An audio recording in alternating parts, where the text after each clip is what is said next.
Columnist Shobha De, columnist and senior journalist Aarti Jairath, political editor of Caravan magazine Hartosh Singh Bal, and we have with us Shahid Siddiqui, senior journalist, is chief editor of Nai Duniya. Meenakshi Lekhi is joining us, I am told, and Ami Yagnik. Thank you very much. It's amusing, isn't it, Hartosh, that the Kapil Sibal becomes a champion of media freedom. Yeah, absolutely, Arnab. I can't imagine a more ridiculous charge.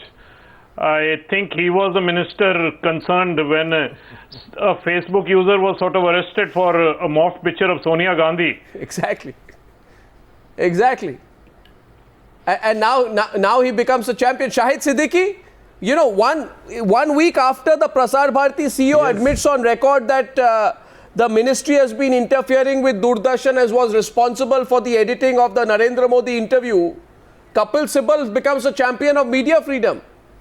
Are they short of issues now? Arnab, I have been to jail many times for freedom of expression, and my father during the emergency was arrested 4 times at the age of 80, and Congress should be the last party which should be speaking for freedom of expression. They have always tried their best to control the media, failed time and again, and made media their worst opponent. And Narendra Modi may be an autocrat, maybe not a very liberal person, but he has not really tried to control media in Gujarat. I have not come across many occasions when he has done that. So, are you being soft on him because you got one of the first interviews with him? Defending freedom of expression. Are you being soft on him because you got one of the first interviews with him? Yes, and I was punished for it. No, Arnab, I did my first interview with Indira Gandhi in 1977. No, I'm not talking about Indira Gandhi, I'm talking about Narendra Modi. That was after emergency. Although she put me behind bars and my father behind bars, I still interviewed her. So I have always stood for freedom of expression, and my interview of Modi was for freedom of expression, not for anything else. Okay, so let's try and understand the strategy. Ami Yagnik, what was the strategy really? Do you think that by asking questions on media freedom, and by the way, to all our viewers, you can respond to this ongoing discussion using the hashtag media freedom on Twitter. Are you embarrassed about what you did with the DD interview of Modi? Why don't you make an honest confession about it instead of trying to, put the accusation on the other side?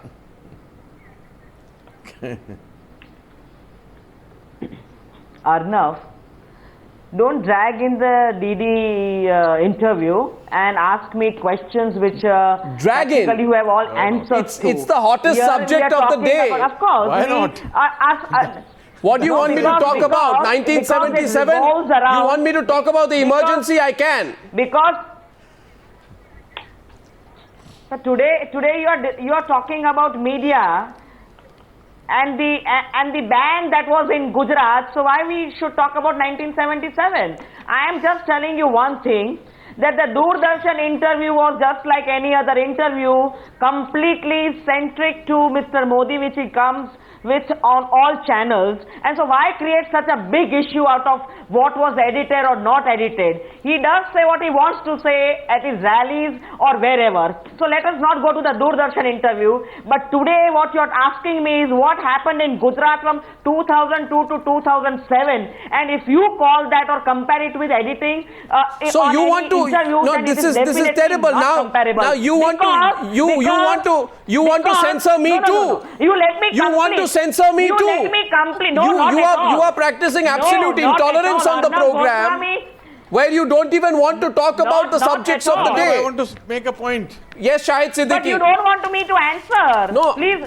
No, please let me answer. Arnab, let me tell you something. Let me tell you something. When I interviewed Mr. Modi, there came a lot of pressure on me from Congress, some very senior Congress leaders to kill the interview, and then there was pressure on Samajwadi Party leaders to throw me out. They tried their best on me to either edit the interview or to kill the interview. And the pressure came, I don't want to name the person, but pressure came from very senior congressmen. Name them. Name them now. I will not name them, they are old friends. I will not name them, they are old friends. But I felt very bad, and the pressure went to Samajwadi Party also. I will not name them because they are very, very old friends. Today, Ami Yagnik refuses to talk about the Congress Party's record. I wonder why, Shobha De. Maybe it is because she forgets that Kapil Sibal was the person who decided to block 16 Twitter handles without giving any reason as to why in 2012. Maybe she doesn't want to talk about that. Why do you think she's avoiding the subject? Twitter is now Shobha De. We are not talking of Twitter, we are talking of banning channels. Man, you are so intolerant even on Twitter. Star News were banned. You are so... to talk about what is banned. You we are not talking about checks and balances or accountability on the channels. The channel was completely banned. So, 1 second, are you talking about degrees of intolerance, degrees of censorship, Shobha? I'm just surprised we are not talking about degrees. 1 minute, ma'am. Talking about when somebody talks. Ma'am, I am talking about intolerance of dissent. I am talking about intolerance of dissent. It doesn't matter whether it is on Twitter, on a channel or on a newspaper. It's intolerance of dissent. And don't tell me, Ami Yagnik, that today we'll have to take lectures in media freedom from the Indian National Congress, given the level of intolerance of the Indian National Congress towards the media on several occasions. Yes, Shobha De. When you discuss Sibal, and it's really almost ironic, because look at the track record that they have had all these years. And Sibal himself, I would call him a champion opportunist. You called him a champion of other things, champion opportunist. He's just twisted something around to suit him, which is all understandable given the environment. But the Congress, the track record, those of us who've lived through the emergency, we know what it means when you wield that kind of power.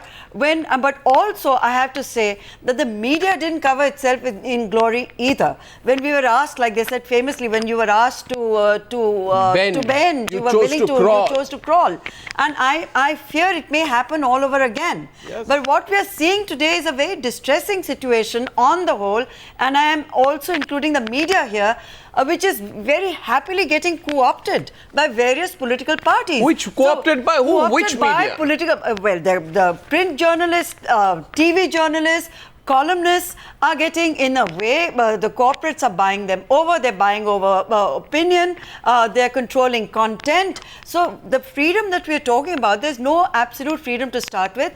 And right now it's being compromised, but differently. And what you're talking about is an official kind of clampdown, which is likely to happen. Given the environment, it's likely to happen. But I'm glad, Ms. Shobha De, that this issue has come up for discussion. I think we should welcome it. Should we not, Aarti? Because, you know, whether it is the Congress or the BJP which rules in Delhi, Ahmedabad, Mumbai or anywhere else, they will have to respect the independence of the media, especially when they use it for political point scoring in press conferences. Aarti. Absolutely. And Arnab, not just the Congress and the BJP, unfortunately, all political parties seem to do this. I mean, I remember a time when Times Now was blacked out in UP. Yes. Because you exposed those, I think, the foreign trip by the Samajwadi Party MPs. Yes. At a time when the Muzaffarnagar riots had happened. And Mamata Banerjee has so often hit out at the press. I mean, you know, it's across the board. And, you know, for politicians, I mean, every time they do something wrong and the media catches them out, the victim is always the media. They just go hammer and tongs at the media. But, you know, I do agree with what Shobha De was saying. I think the media itself, you know, it's quite a different kind of media today to what it used to be. Because there are sections that are compromised. There are sections that are, you know, sort of pushing agendas of various political parties. And I think this really needs to be debated fully because, you know, we ourselves are holding ourselves open to these kind of charges. Well, you know, the real question here, Aarti, is about oversensitivity to criticism. And I feel, I don't know what your experience, I feel it is generally a fact that when when political parties are in power or thinking that they will move into power, then the sort of intolerance towards an independent media generally grows and it waxes and wanes, and it's touching today, therefore. I must say, Ami Yagnik, that it is actually very touching to see a person like Kapil Sibal, fight for the independence of the media. It's touching. But one would have wished, Ami Yagnik, that Kapil Sibal would have been a champion of media in 2009, 2010. Especially when the CWG scam and the 2G scam and the Devas ISRO scam and the other scam and the Aircel Maxis scam were all being exposed. I didn't see Kapil Sibal come out there and say, I am a champion for the media freedom. I will never tolerate anyone trying to trample over media rights. I didn't. But Meenakshi Lekhi, are you willing to respond to the specific points which have been raised about the BJP's own track record by Mr. Sibal at this news conference? You see, two things. One, for those who have not read Shah Commission report, Chapter 6 deals with it, and Girilal Jain's testimony is what I'm going to read, and just 2 lines, which says, according to Shri Girilal Jain, editor of Times of India, Srimati Gandhi tried to persuade the editors to constitute a supervisory committee to oversee the working of the press. To do this, a code of ethics was drafted by the officials of the ministry. Journalists had nothing to do with it and had not even accepted it. Now, this is the background where DAVP, ads, the secretary to INB ministry, censorship guidelines, censorship proceedings, including the parliament, were all part of this. Now, this party has this history of controlling the media, and it has not covered itself in glory so far as freedom of press is concerned. During Rajiv Gandhi's time, we had that defamation bill which was being brought where the punishment We want was to come into more recent times and the charges made at the Gujarat government by Kapil Sibal. I'm coming to the recent times. I'm coming to recent times. The specific incidents which he has written, one and foremost I would like to say, where he says the editor was released after 39 days in jail, he apologized. Very clearly, this is a case which he's trying to camouflage. The reality and the truth is probably something else. 2 things I wish to state here, and again, this is slightly technical. Freedom of press is something which I think nobody can be a greater votary than I am, and I am completely for that, to the extent that when it was Nirbhaya's case, I was the one representing the press, that it is the right of the press to cover the proceedings and it is the right of the accused, if he is not guilty, to be prosecuted in public. Did the district magistrate of Ahmedabad in October 2007, Dhananjay Trivedi, direct cable networks to blackout channels that were beaming Tehelka sting operation on the 2002 riots? And I'll tell you, the Tehelka particular sting which they are dealing with was a part of a particular proceeding in the court, and it would have led to initiating further violence and play with the social fabric of a particular state. So in the greater interest, a certain action could be taken, and the fact a magistrate is passing an order, you can't say that judiciary was influenced, and against that the remedy is to go to the superior court. And especially a person who's like Mr. Kapil Sibal, who is a lawyer himself, would have briefed the media and others better how to deal with it. So this is not a case. Is it true that in March 2012 the live proceedings of the assembly, of the Gujarat Assembly, could not be broadcast without the prior permission of the Gujarat Assembly Speaker Shri Ganpat Vasava? That he said no video telecast of the assembly proceedings is allowed outside the assembly complex without permission. Is this true that this had happened, which is one of the charges made at the press conference? No, this charge I haven't found a finding, and in any case, every assembly the speaker's permission is required, and this is a permanent state with every state. And we've seen how Parliament, the electricity was failed and how it was blackened. So I don't think Mr. Sibal, it lies with Mr. Sibal to make these comments, because he should be better versed with the law, and he should be better versed with how permissions are taken or not taken. And what was he doing in the first place from 2006? No, I'm only giving specific points. Ami Yagnik, would you like to respond? I picked up 2 points. Yes, I would concede? Like to. Or do you want to respond? Where an editor has apologized means he was in the wrong. Arnav, can I? Yes, yes, please do this is the first time I have seen the Congress party hold the banner of media freedom. I actually am enjoying this moment, and it should go into the archives of our Indian politics that after 10 years, the last 5 years of which the Congress party has tried every single instrument at clamping down on media freedom, introducing regulations, trying to get tough, the Congress party now becomes a champion of media freedom. This is a moment in our history. Please do respond to Meenakshi Lekhi. Do respond, but Yes, on fact. First of all, Arnav, first of all, Arnav, we are a democracy where we need regulatory frameworks. So don't run away from any regulation. There you are. You see, the moment you were, I just thought that you were turning over a new leaf. There has to be regulatory authorities. I thought you were turning over a new leaf, and there you go. Regulatory authorities for every. There you go. Regulatory authorities for every system in a democracy if you want to let it function well with checks and balances. Yeah, self-regulation, not your regulation, not political regulation. The media will resist every attempt at political regulation. And if you want to bring in political or government regulation, I tell you today or tomorrow or hereafter, you can dream on. Dream on. Arnav, please don't add your words. I did not say political regulation. I said government regulation for every system. I am not talking only about the media. Now let me answer about the Gujarat issue. 2002 onwards, there have been bans and bans on channels as a whole.